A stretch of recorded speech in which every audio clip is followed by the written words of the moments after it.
Hello, thank you again for having me. It's always a pleasure to come. I'm going to have to do two things at once. Use the keyboard here and, oh, we got no signal. Oh, it's back. There we go. Okay. Yeah, so this is one of my, I love this topic. I think it's both fascinating from a historical point of view, and I think there's some wonderful messages that at least that it teaches me about the Lord and how He works in our lives, and it gives me a new and a greater appreciation for the prophet Joseph. So we're going to talk about seer stones and the Book of Mormon. This is a two-part talk. Tonight we'll lay the groundwork. We'll sort of kind of do the backstory, if you will, to the translation of the Book of Mormon. We'll kind of try to understand how Joseph got to that point. And then we'll kind of leave you in suspense, and if you invite me back again, then we'll talk about the second part next time. And hopefully in the meantime you may have questions, or it'll give you a chance to kind of think about some of these ideas, and then you can send us questions beforehand, and we'll try to make sure those get answered if you're interested in that. So, the Gospel Topics essays, you've seen this before, you can find them, and this is the essay that we're doing here tonight. So here's the timeline. So September 1820, Joseph had the first vision. We talked about that last time. In September 1823, he had his experience where Moroni appeared in his bedroom, and he had the 3 visits that night and then 1 the following morning, and he learned about the plates. At that point, he went and found the plates, but was forbidden to take them, and we'll talk about why that was in a bit. And over the next 4 years, Joseph would go back to the hill every year on that date and get more instruction. And then in January of 1827, Joseph married his wife, Emma. And then later that year, he was permitted to take the plates. So this is a statement by Joseph Knight, one of the very earliest members of the church. He and his family were involved with the restoration of the gospel. His son, Jesse Knight, was important in the settling of Raymond. Raymond was one of Jesse's kids, so you got to take the good with the bad, I guess. So here's the good. Raymond may be the bad, depending on your basketball feelings. But this is what Joseph said later when he was talking about Joseph Smith's reaction to finding the plates. So the Knight family knew that Joseph had been told he was going to get the plates, and so they were some of the first people who learned about it. So he says, after breakfast, Joseph called me into the other room, and he set his foot on the bed and leaned his head on his hand, and he said, well, I'm disappointed. Well, say I am sorry. Well, says he, I'm greatly disappointed. It's 10 times better than I expected. Then he went on to tell the length and width and thickness of the plates, and he said, they appear to be gold. But he seemed to think more of the glasses or the Urim and Thummim than he did of the plates, for he said, I can see anything. They're marvelous. Now they're written in characters, and I want them translated. So he seemed to think more of the glasses than the plates. So what are the glasses? Well, this is not Joseph's first time using a revelatory instrument, something, a physical object to help with revelation. He was impressed by the Urim and Thummim not because it was the first time he'd ever seen something like that, but because it was better than anything he'd had before. It was like he was, used to driving a Ford Pinto, and now he suddenly had a Mustang. He had upgraded, we might say. So how could he have experience with that before that point?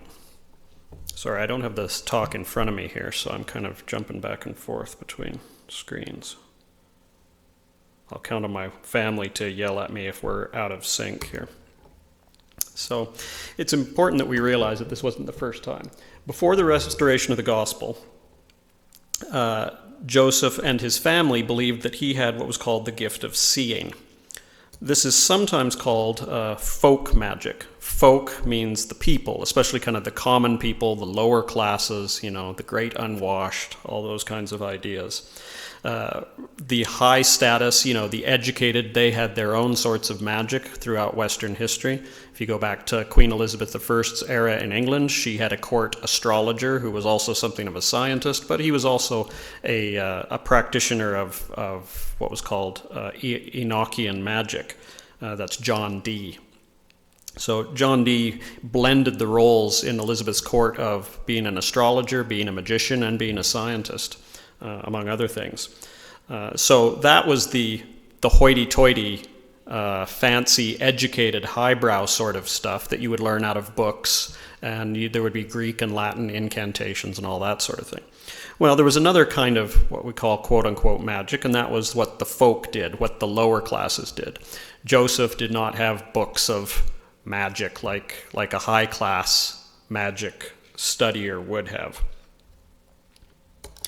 But as you can see what I'm saying, magic can mislead us as a term. So let's see what that really means. Whenever you think about something like this, you should always pay attention to the language that an author is using, because the language that we use will tell you something about the author's attitude toward the subject. For example, if you ever read something that talks about Joe Smith instead of Joseph Smith, you can be very sure you're not reading something that's going to be favorable to Joseph. They're treating him with disrespect or with contempt. Okay? Same thing here. So let's show some examples of that. For example, I might say, I go to church. You are part of a sect or a cult. I have a religion. You're part of a cult. Religion is a positive word, or at least a neutral word. Cult is a almost wholly negative one. I am a patriot. You are a political extremist or zealot. My religion teaches me to invoke the power of God to bless me temporally.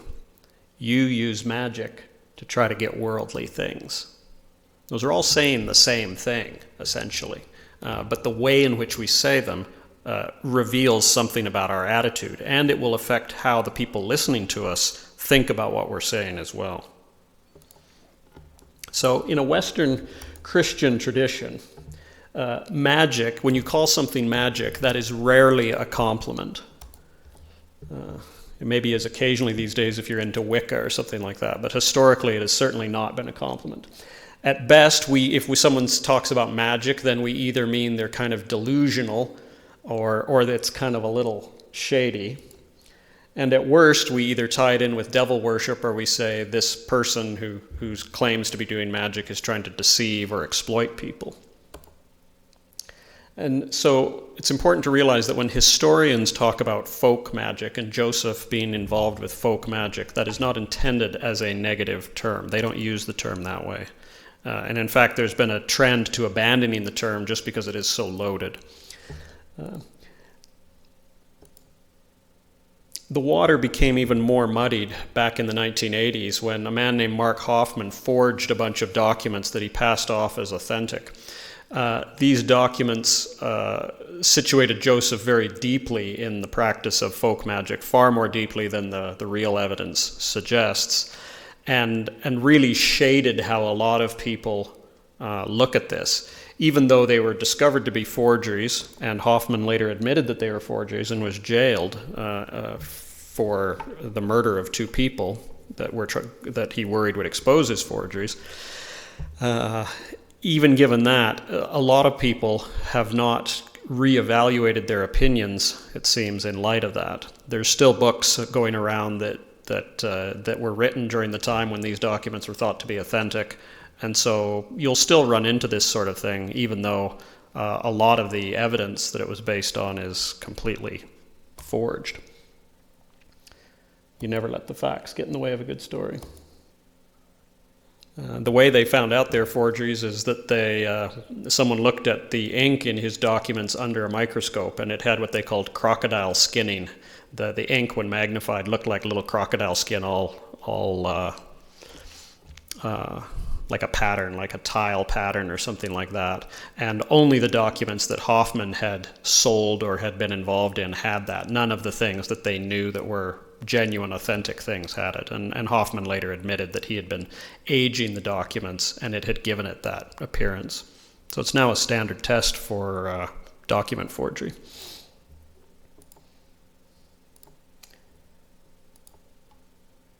Okay.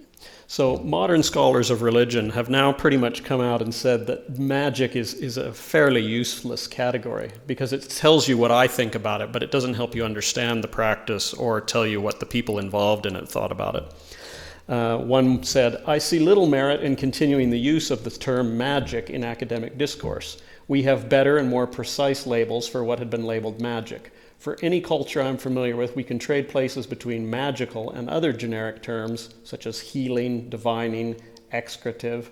Excretive is cursing someone, with no loss in understanding or meaning. Indeed, there would be a gain."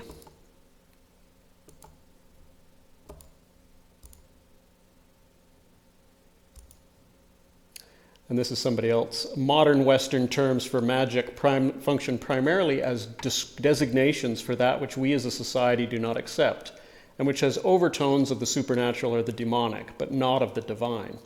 It's important to stress that this negative connotation has not been grafted onto the notion of magic, but it's inherent in Western terminology virtually from the beginning. It constitutes the essential core of the Western concept of magic." So once you understand that, it then becomes very clear why critics of Joseph Smith are very anxious to apply this label to him, folk magic, because that's a negative thing. And it also explains why church historians, until relatively recently, were very uncomfortable with the term, and why many of us in the church have not heard a lot about that, is because it's an inherently negative thing that's intended to bias us, even though it shouldn't and it needn't. Sorry, I can't see those very well. So if I told you that Joseph and his family practiced quote-unquote magic, or if I went and told them that, they would probably have been somewhat offended. Lucy Macksmith, Joseph's mother, wrote about this after Joseph's death, when even then people were talking about them in these terms. She wrote this, and there's commentary in brackets by a BYU professor who's unfortunately since passed away, William Hamblin. And she says this: "Now I will change my theme for the present from a discussion of farming and building to an account of Joseph's vision of Moroni and the gold plates, which immediately follows this paragraph. But let not my reader suppose that because I shall pursue another topic, that is Joseph's visions instead of their farming undertakings, that we stopped our labor of farming and building and went about trying to win the faculty of abrac, drawing magic circles, or soothsaying to the neglect of all kinds of business, such as farming and building, because the anti-Mormons of the time were claiming that the Smiths were lazy and Joseph only started the church to get rich, which if he did has got to be the stupidest way to get rich of all time. We never in our lives suffered one important interest, farming and building, to swallow up every other obligation, such as religion. But whilst we worked with our hands at farming and building, we endeavored to remember the service of and the welfare of our souls through religion." So useful references and a source for a lot of what I'll tell you today are these things. There's Mark Ashurst McGee. If you're going to read only one thing, that's the thing to read, his master's thesis from 2000. It's a wonderful work. There's other things there that he wrote.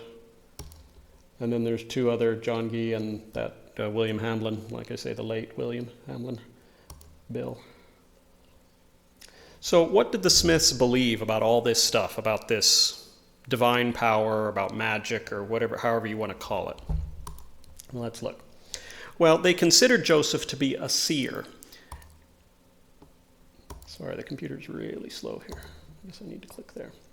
But when we say seer in this context, we don't mean like prophet, seer, and revelator. That came later. Okay, this is a seer in the sense of what became sometimes called a village seer. They believe Joseph had the vision, the gift of seeing or scrying. Scrying is an old-fashioned word from Middle French that means to see.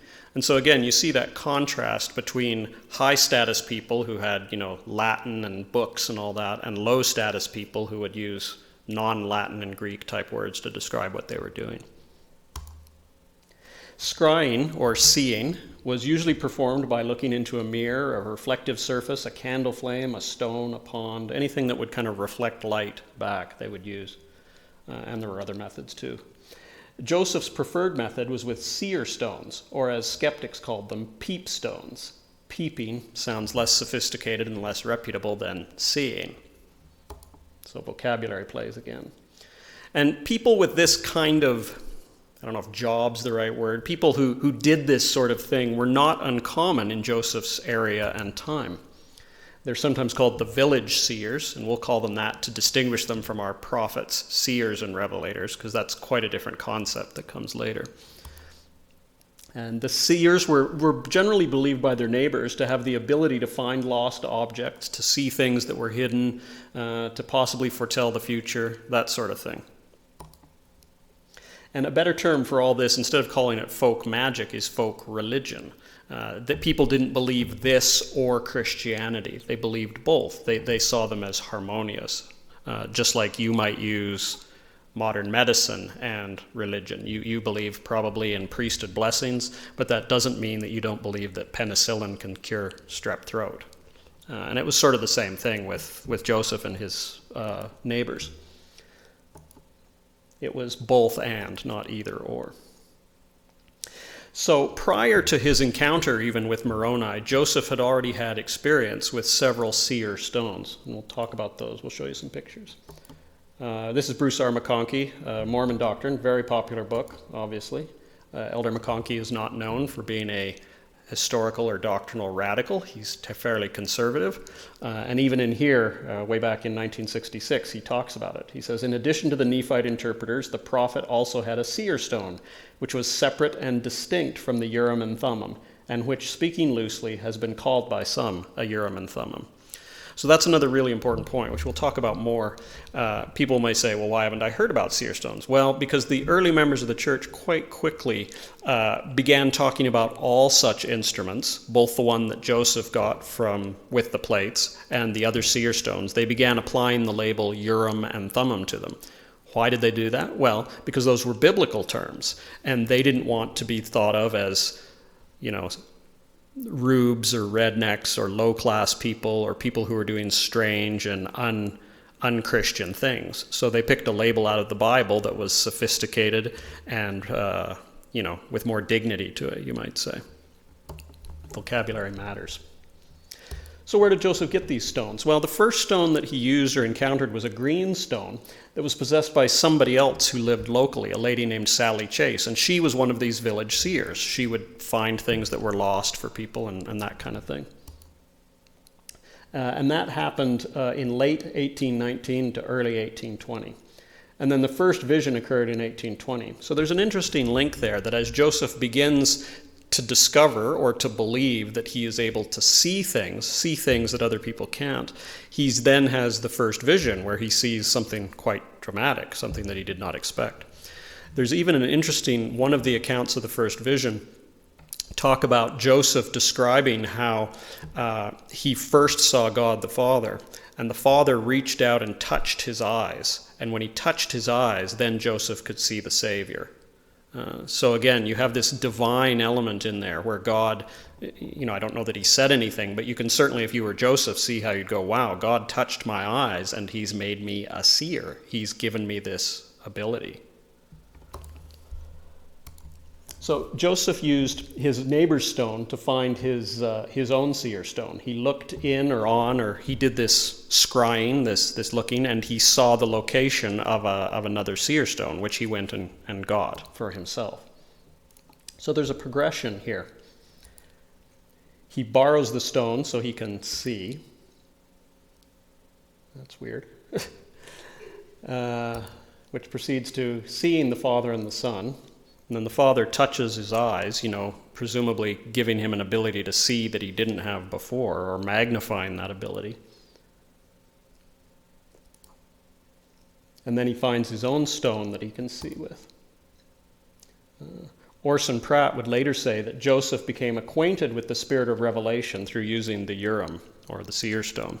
Again, you see Orson using the more sophisticated, more respectable term Urim and Thummim instead of seer stone. This is somebody writing about magic or this kind of religious activity, however you want to think about it. And we're going to read it as magic, and then we're going to see how it's very easy to change it into something with a more, what we would call, religious spin on it. So he says divination. So what's divination? Well, it's the same as prophecy. It's seeing and knowing things that aren't evident to regular people. Requires the radical submission of the diviner. Well, that's pretty fancy talk, but it means the humility of the prophet. The prophet has to submit to God. That's the radical submission of the diviner.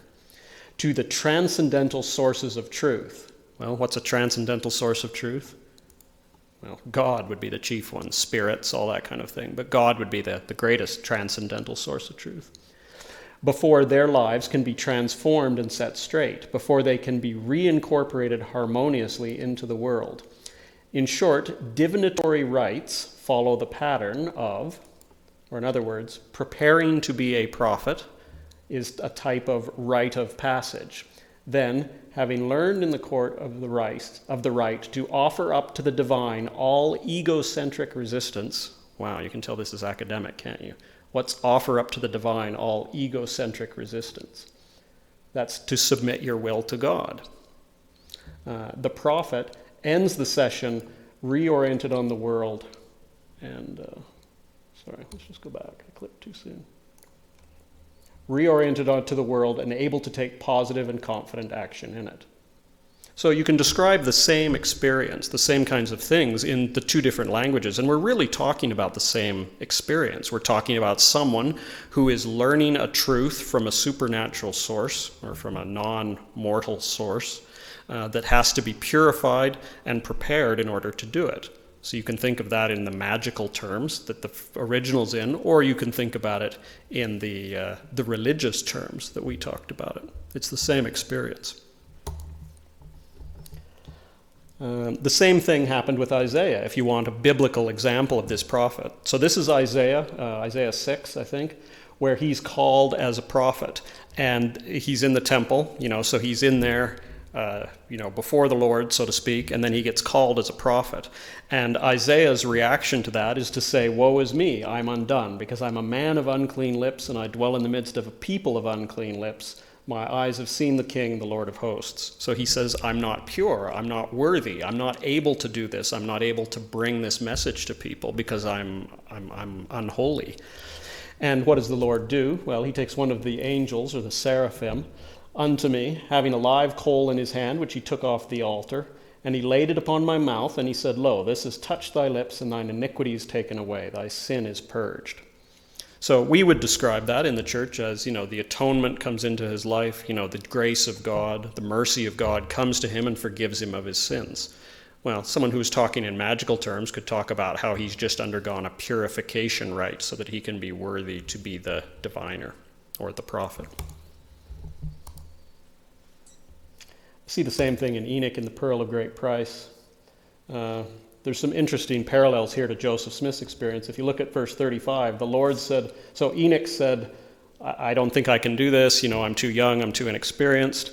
And then the Lord spake unto Enoch and said unto him, "Anoint thine eyes with clay and wash them, and you shall see." And he did so. And he beheld the spirits that God had created, and he beheld also things which were not visible to the natural eye. And from thenceforth came the saying abroad among the land, "A seer hath the Lord raised up unto his people." So you can see the same sort of things, right, with the father touching Joseph's eye. And here you have Enoch, using a physical substance, clay. I mean, clay doesn't forgive sins, does it, or give you magical powers? Well, no, but it's the way that the Lord chose to teach that principle to Enoch.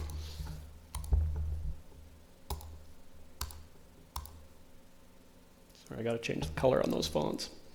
So this is Mark Ashurst McGee, church historian and the guy who wrote that master's thesis I told you about.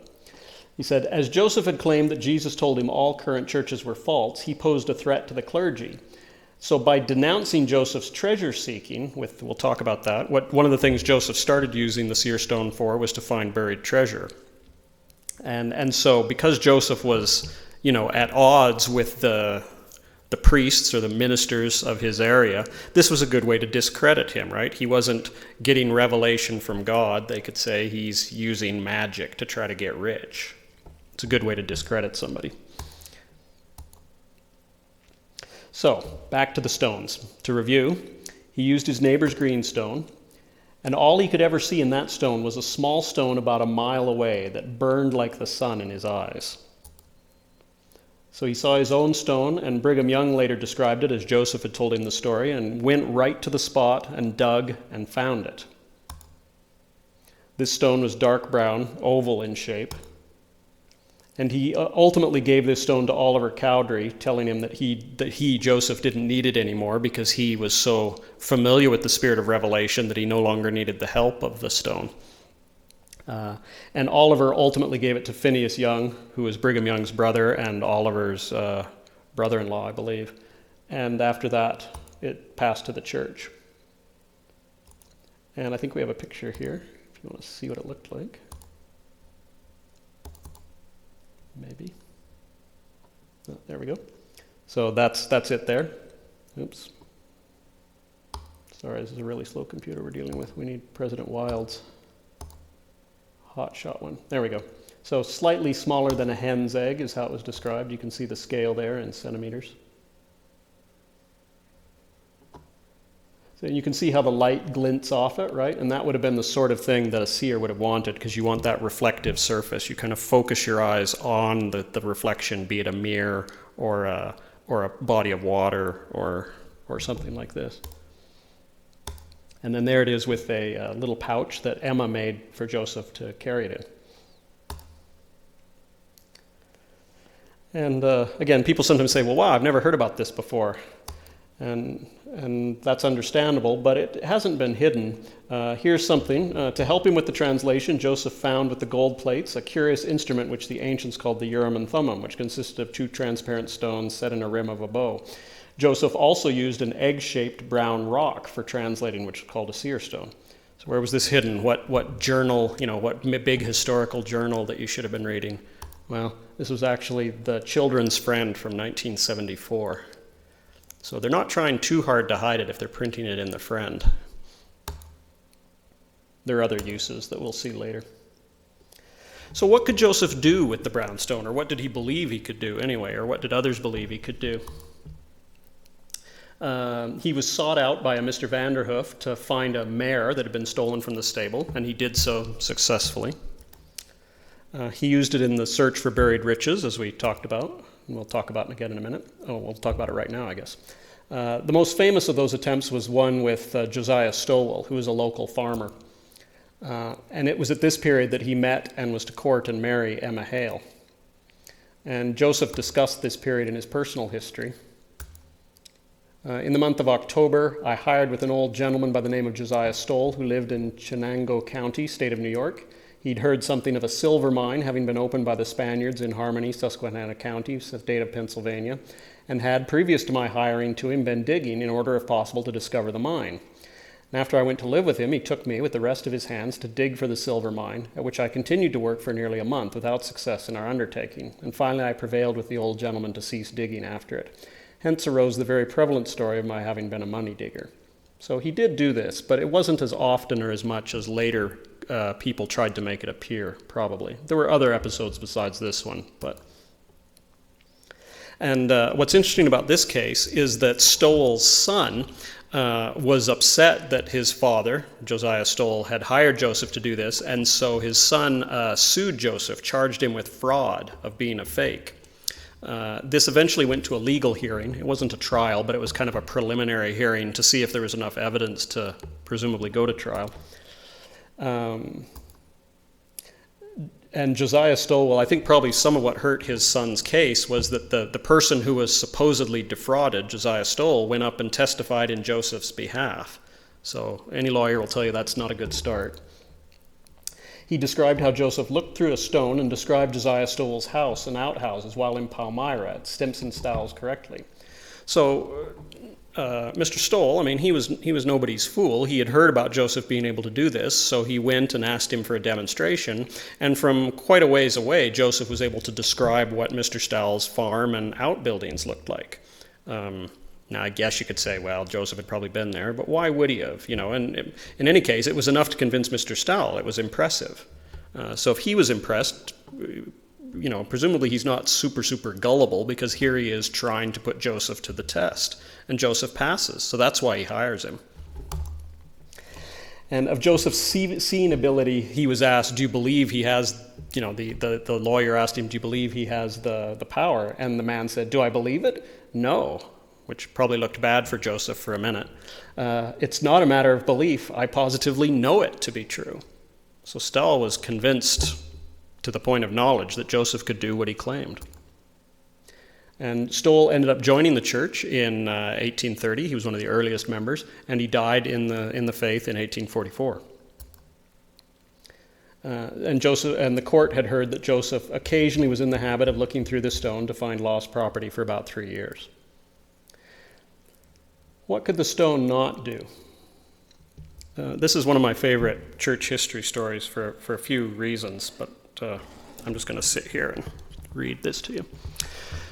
So this is one of Joseph's younger friends from the area, talking long after the fact. This guy was not a member of the church. He didn't believe Joseph was a prophet. This is the story he told. He said, we went to Smith's one day. It was a rainy day. We went into the old man's shop. That's Joseph Smith Sr. He was a cooper. So a cooper is someone who makes barrels. It's one of the ways the Smiths made money, is that they made barrels to store things in. And the old man had a shirt on it, and it was the raggediest and dirtiest shirt, and all full of holes. Again, you get a sense of how poor the Smith family really was here. And we got Joseph Smith to look and tell us what color our girl's hair was. And well, you see, by and by, some of them says to Joseph, come, look into futurity, look into the future, and tell us how it is there. And Joseph says, I cannot do that. I cannot look into futurity. I cannot look into anything that is holy. The old man stood there and said, well, I guess he cannot look into my shirt then. So why do I like that story? Well, it's kind of a funny story, but it's also a very casual sort of story. I mean, you can picture this happening. And it's also the sort of story that you would remember and stick in your mind, because there's this kind of pun or joke at the end of it. And so it's very likely that this is, in fact, something that Joseph said. I can't look into something that's holy. And then his father kind of makes a joke out of it. So it's a late remembrance, but it's the sort of thing that would stick in your mind. So it's really interesting. You'd think if you were a fake that claiming things about the future would be one real safe way to do it, right? Nobody can tell you that you're wrong if you go far enough into the future. And by the time you get there, the people you were trying to fool are long gone. So eventually with the brown stone, what was Joseph able to do? He could find lost animals. He could see, even though not generally successfully find, lost treasure or wealth. Later, he developed the ability to find lost or stolen property with it. But he couldn't see into the future, and he couldn't see anything holy. Well, then Joseph takes another step forward in his progression. You remember this? He borrowed the stone, the green stone to see, saw the Father and the Son, found his own stone to see. This stone, the brown stone, led him to a second stone, what's called the white stone.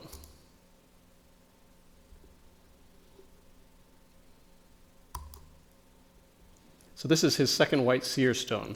And he reported that he had been shown it by the Lord in the brown stone, and he'd gone to get it.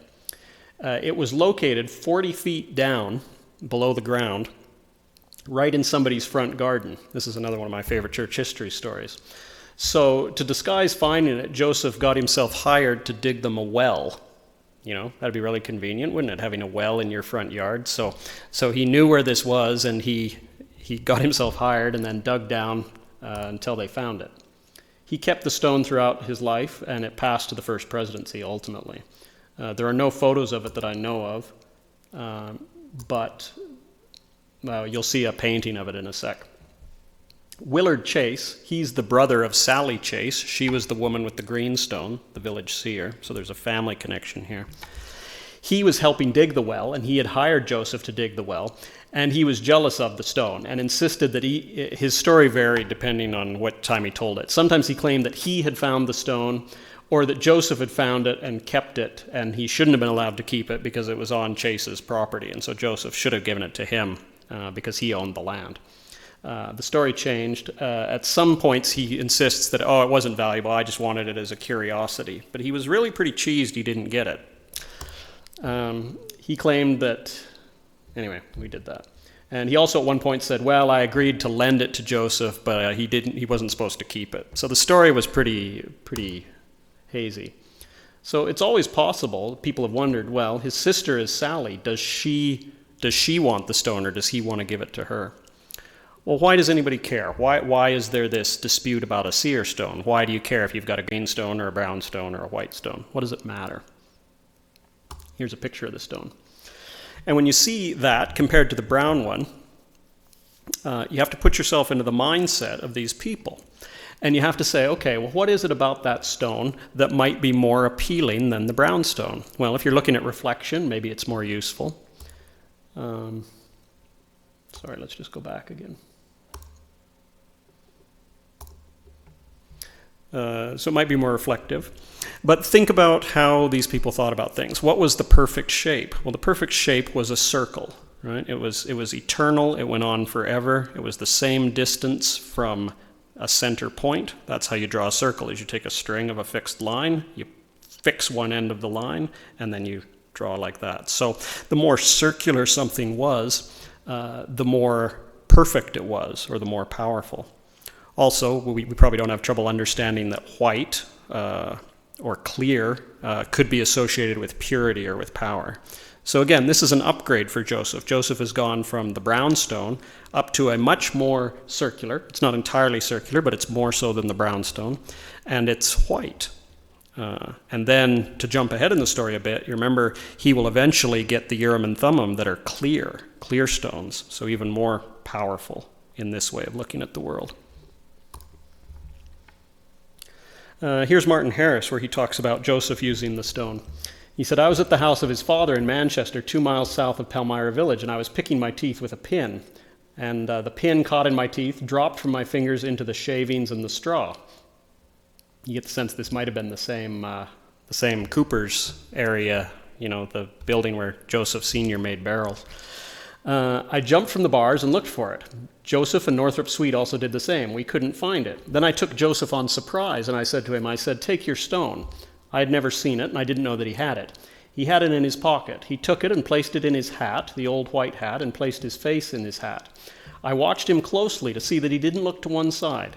He reached out his hand beyond me on the right, and he moved a little stick, and there I saw the pin, which he picked up and gave to me. I know he did not look out of the hat until he had picked up the pin. So again, people sometimes portray Martin Harris as this very gullible, very credulous old farmer who, Joseph hoodwinked to get him to mortgage his farm and pay for the Book of Mormon. But Martin was always doing this. He was always putting Joseph, not always, I shouldn't say always. He frequently did this. He did this on more than one occasion, doing little tests to see if Joseph was fooling him. And Joseph always passed. That's why Martin, partly why he supported him, is because he had pretty good evidence that Joseph was doing what he claimed to be able to do. There's another story later, which we'll look at next week, when Martin Harris is helping Joseph translate the Book of Mormon. They would sometimes, when they got tired, go down and throw rocks in the river. And while they were doing this, Martin found a rock that looked like Joseph's brown seer stone that he was using to translate with. And so Martin switched the stones. He swapped them. And then, without telling Joseph. And then Joseph went down to translate, and then he said, Martin, there's something wrong. It's as black as Egypt here. I can't see anything, essentially. And Martin then confessed what he had done. So again, you could say, well, Joseph saw him switch it and decided to fool him. Yeah, there's always another explanation. But again, Martin was convinced.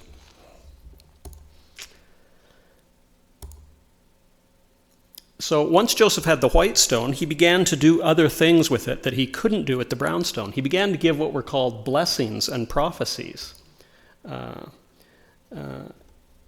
And he began, so he could begin to see the future. He could begin to see these things that he said before he couldn't see, the future and things that were holy. During one of their interviews, Moroni told Joseph that he had to bring someone with him to collect the plates. And at first it was going to be Joseph's brother Alvin, and then Alvin died, and Joseph didn't know what to do, and the angel told him to look in his stone, and he would see the person who was to come with him in the future, and it was Emma Hale. He saw Emma doing it. And so let's compare the stones. So the brown stone is dark and oval, but it's a flat area, and it's kind of shiny. The white stone is white, it's more perfectly circular, and it's a little bit translucent. They can find wealth and treasure and animals with them. He couldn't initially find stolen property, but he gained the ability. Could he see the future? No, but he could with the white stone, for both himself and others. And could he see holy things? No, with the brown, and yes, with the white. So Moroni used the stone to show Joseph the location of the plates and showed him that he was to bring Emma. Joseph also used the stone. He hid the plates often and would use the stone to watch over them, to monitor them. Early closed-circuit TV, I suppose. And this stone would later play a role in the translation, but we'll talk about that next time. So let's return to where we started. After breakfast, Joseph called me into the other room, set his foot on the bed, leaned his head on his hand, and said, "Well, I'm disappointed." Again, I love this story because, again, you get Joseph's character, right? He's talking about something really serious here, really amazing, but he's also going to play a little joke on his friend. His friend knows that he's been really excited about these plates and getting them, and so he's going in and he's going to make his friend think that, that it didn't work out, and then he kind of springs the joke on him. So I think you get a good look at Joseph's character here. "Well," says he, "I'm greatly disappointed. It's 10 times better than I expected." He went on to describe the plates, but he seemed to think more of the glasses or the Urim and Thummim than he did of the plates, for he said, "I can see anything. They are marvelous." So hold on, you may be saying. How did all this work? Well, even to ask that question tells you that that's a very modern 21st century question to ask. They probably wouldn't have asked that question. But let's ask it and see what we get. People in Joseph's day seem, or especially the common people who weren't scientists or that sort of thing, were usually less interested in how something worked, because they quite frankly didn't understand how most things in the world worked. They just accepted that it worked. For example, you don't have to know anything about chemistry or metallurgy or anything like that to be a good village blacksmith. You just have to learn what works and to do it. You don't need to know about atoms and all that. I mean, they didn't know about any of that, and they didn't need to. They didn't need that kind of information. So the one thing you did need is you needed to have the gift for this. Not everybody could do it. And Joseph and his family sincerely believed that he could. So we label this, or we sometimes label this as magic, but another way to look at it would be what we might call proto-science or early science. Another method of getting information or finding things was a divining rod. You've probably all seen people doing that. It's got a stick with a fork in it, and the fork bobs when you find the water or whatever it is. That goes back to this kind of practice as well. It's interesting, there's an article that was published in 1825, and it said, "The rod closely resembles the dip of a magnetic needle when traversing a bed or ore." So for this writer, there wasn't a whole lot of difference probably between, they didn't understand magnetism. They didn't know how magnets worked. Mormons don't even know how magnets work, if you can believe the internet. But magnets are not magical. They're not some super-powered, power of the devil or of God. They work. We don't know how they work, but they work, and they can show you true north. So using a divining rod was, for this author anyway, somewhat similar. It would behave in the same way. We don't know why, but we know, or we think we know, it works.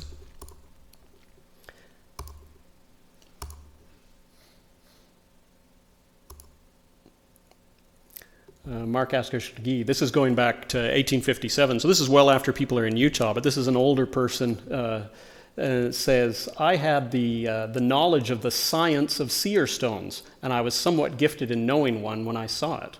So here he even calls it a science, and they used science in a little bit different way than we did. It tended to mean just knowledge. That's what science means, is knowledge. So I had the knowledge of it.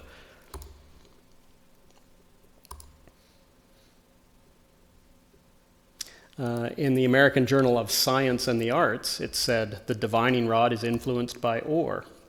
And if you go all the way back to 1636, Someone wrote, "The rod guided me to the orifice," that's the opening, "of a lead mine. The rod is of kin to the lodestone," which is the magnet, "drawing iron to it by a secret virtue, inbred by nature, and not by any conjuration, as some have fondly imagined."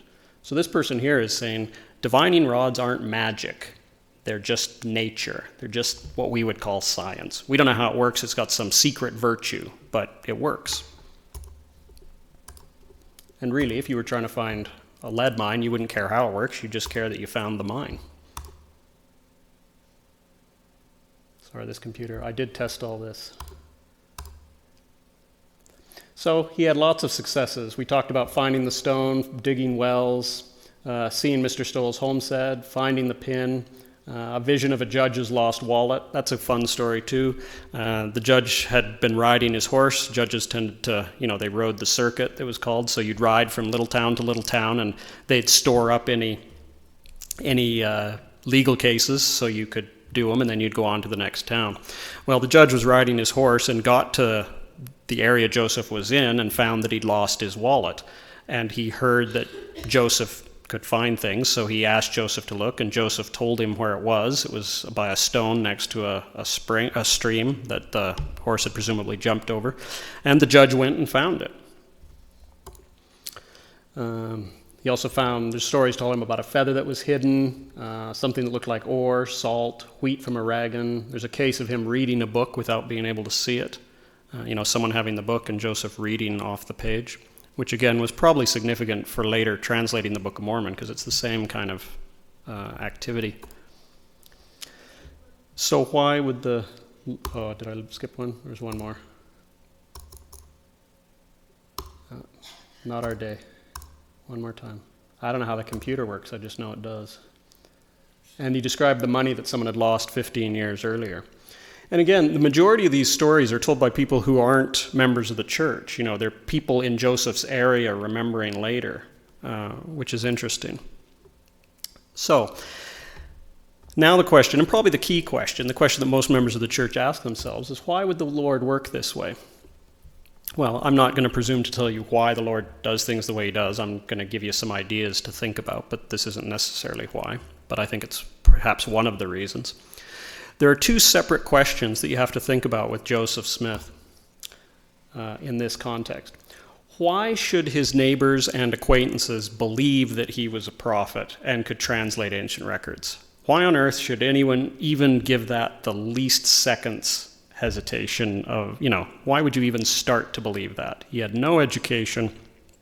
His wife Emma said he couldn't dictate a coherent or well-worded letter, and she probably knew because they had dated, and one of the ways you dated is that you sent little messages to your beloved, and so Emma probably knew very well that Joseph was not a terribly learned man. So why should they believe that? Why should they even entertain it? More importantly, and a question I don't think we think about enough, is why should Joseph believe it? I mean, we tend to think of it as, oh yeah, the Lord told him to do this and he just went and did it. But it wasn't that simple. We'll see more of that next time.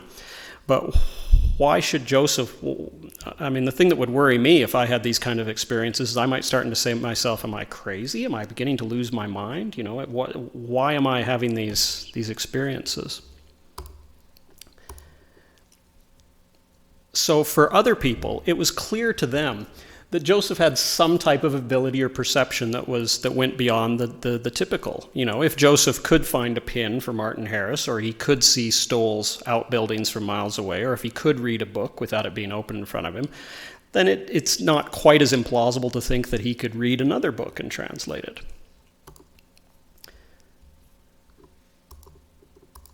For Joseph, though, you got to remember, everybody in the church, including Joseph of the first generation, was a convert. They didn't grow up in the church. They didn't grow up with the knowledge that we have.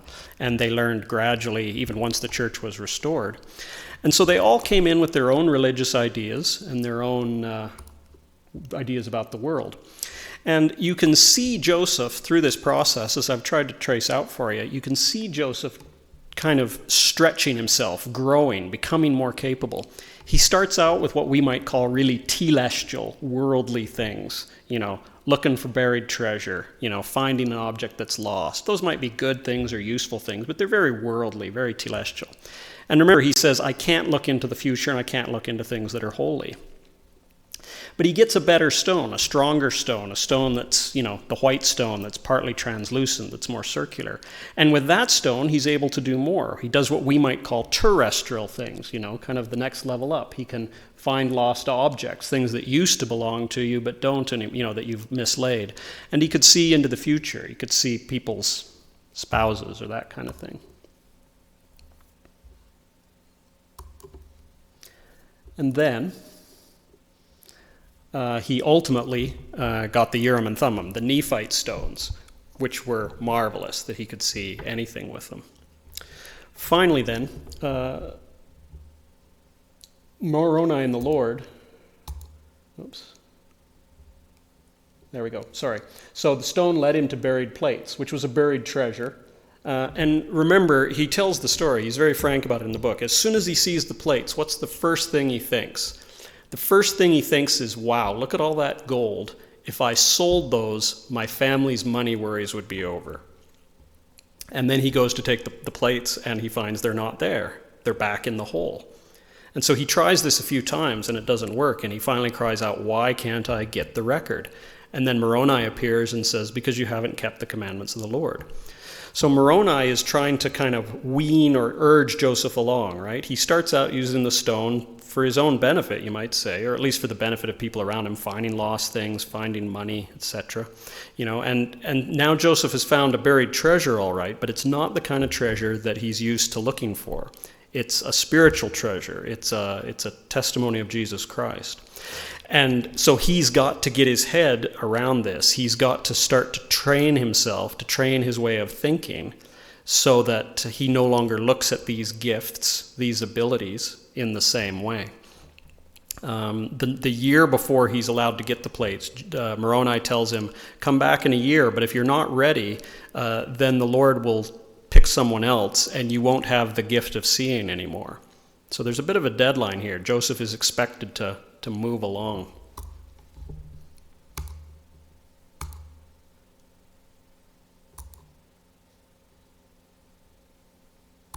Already talked about that.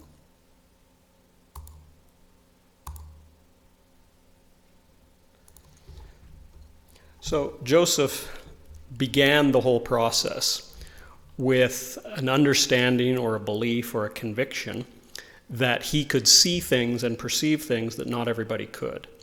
And the Lord was able to use that conviction to lead him along from one step to the other. You remember we talked about when he finished the translation of the Book of Mormon, he gave the stone to Oliver Cowdery, and he said, I don't need this anymore because I've become so familiar with the spirit of revelation that I don't need it. The Lord had, in a sense, kind of weaned him off it. He put training wheels on him and then finally could take the training wheels off. If you or I had this experience, the Lord, we've got enough of familiarity with the idea of revelation, we might not need the training wheels. But Joseph did. Doesn't want to go forward. It's going to jump a whole bunch now.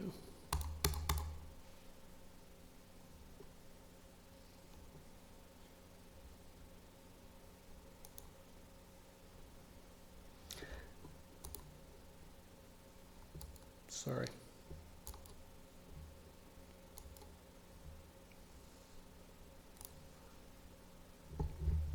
So the Lord meets us where we are, and that to me is the best part of the story. The Lord said this to at the beginning of the Doctrine and Covenants. He said, I am God, and I have spoken it. These commandments are of me, and were given unto my servants in their weakness, after the manner of their language, that they might come to understanding. And inasmuch as they erred, it might be made known. Inasmuch as they sought wisdom, they might be instructed. And inasmuch as they sinned, they might be chastened, that they might repent. And inasmuch as they were humble, they might be made strong, and blessed from on high, and receive knowledge from time to time. So he says, we tend to be quite arrogant. We present day 21st century people. We tend to think we've got it all figured out, that we've got, our science, we know how the world works. But I would bet that what we know about how the world works is probably closer to Joseph than it is closer to what God knows. God knows far, far more than any of us. And if God was to sit and give us the whole thing, everything he knows, everything he understands, well, we wouldn't be able to comprehend it. We wouldn't be able to frame it into our limited minds. So the Lord always has to do this. The Lord always, to a degree, has to dumb things down for us. When my kids were young, 3 and 4, and they would ask why the sky was blue, I would tell them it's because of Rayleigh scattering. Rayleigh scattering is where the air molecules, especially in the nitrogen bonds, scatter blue light. They didn't know what molecules were. They didn't know what chemical bonds were. They don't know what wavelengths of light are. So I'd have to you have to dumb it down. You have to simplify it for them. Because that's the only way to answer their question. You say, the air scatters the blue light, spreads the blue light out. Well, that's true, but it's not the whole story. It's not even close to the whole story. So this is how the Lord works with us. It's how he worked with Joseph Smith. It's how he worked with the early saints, and it's how he worked with you and me. And it's a good example of how kind the Lord is. One of the interesting things that I've found is the smartest people that I've ever known, the people who know the most, the people who are the most brilliant, those people, almost all, have been very kind to other people and have been very good at explaining the things they understood at a level that everybody could understand. The people that you should be skeptical about, the people that are trying to make themselves look good, they're the ones who throw in all the fancy words and, try to make themselves look oh so bright. The really smart people, the really gifted people, in my experience, are incredibly kind and incredibly nice. They don't have to prove they're smart. They know it, and they're used to it. And they're not trying to impress anybody. They're just trying to help other people understand. And I think the Lord is very much like that. He does not talk down to us. He does not chastise us for the things we can't understand. He starts where we are, and he gives us little bit by little bit, line upon line, precept upon precept, here a little and there a little, which is what he did with Joseph. Think about it this way. Suppose you had to have a perfectly accurate idea about God's nature before God would speak to you. Well, what that would mean, from our point of view anyway, is that hardly any other Christian in the entire world would get an answer to their prayer because they believe that God is a spirit without body parts and passions. And we know that he's not, that he has a physical form. How would it be if the Lord required you to have all the right beliefs, have everything lined up before he was willing to talk to you or willing to help you out? Well, we'd all be in very deep trouble. And, the success of the missionary program is proof that he doesn't, that he takes people who know very little and he answers their prayers. And as he answers their prayers, he teaches them one thing after another, and they learn more and more and more, if they're willing to learn more. So that is my message to you.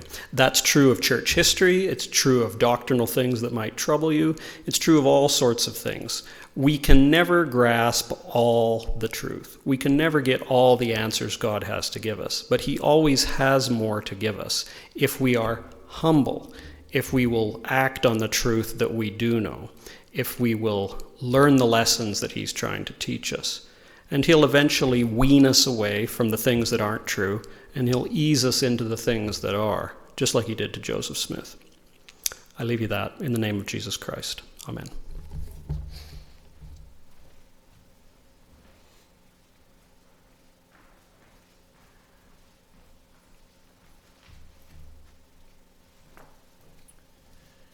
Thank you so very much, Brother Smith, for coming tonight and for that wonderful presentation. Lots to think about.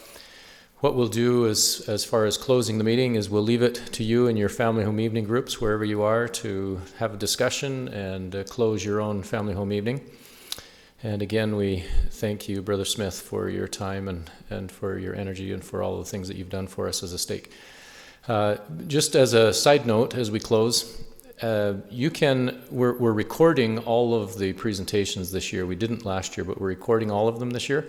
and they will be available or are available or will shortly be available, hopefully, on a website, the Lethbridge or the YSA Stake website, which is lethbridgeysa.stake.com. So if anyone wants to review and listen to this again, please feel free to do that. I'll just jump in and say that I've also put them, if this will work. I've put the slides, if you want the slides, because there's references and stuff on the slides. If this will let me, oops, I don't know what's happened there, but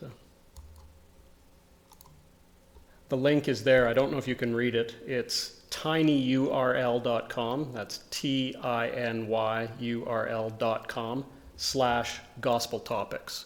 That takes you to a shared Dropbox folder that has all the slideshows that we've done. Okay. Okay. Thank you again for coming tonight, and we'll see you again next month, I believe. Thanks.